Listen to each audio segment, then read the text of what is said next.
नमस्कार मंडळी, आज मी तुमच्यासाठी घेऊन आले सगळ्यांचा आवडता आणि थंडीत खास खाल्ला जाणारा खरवस।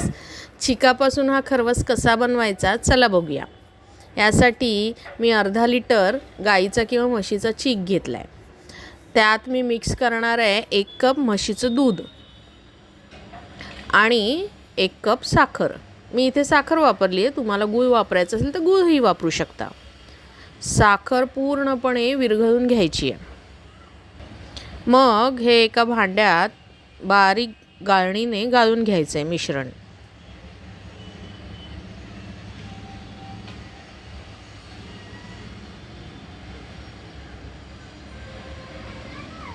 कुकरमध्ये थोडं पाणी ठेवून हे भांडं कुकरमध्ये ठेवून त्यात वरून वेलची पूड आणि जायफळ पूड अशी टाकून घ्यायची आहे, म्हणजे सुगंध आणि चव दोन्ही एक नंबर लागतात।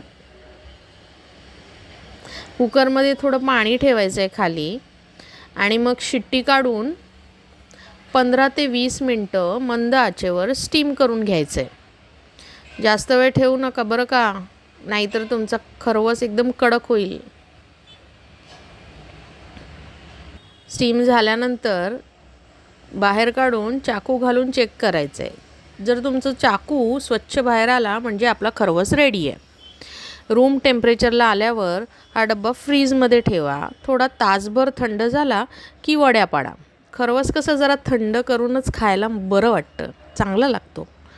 व्हिडिओ आवडला असेल तर नक्की लाईक करा।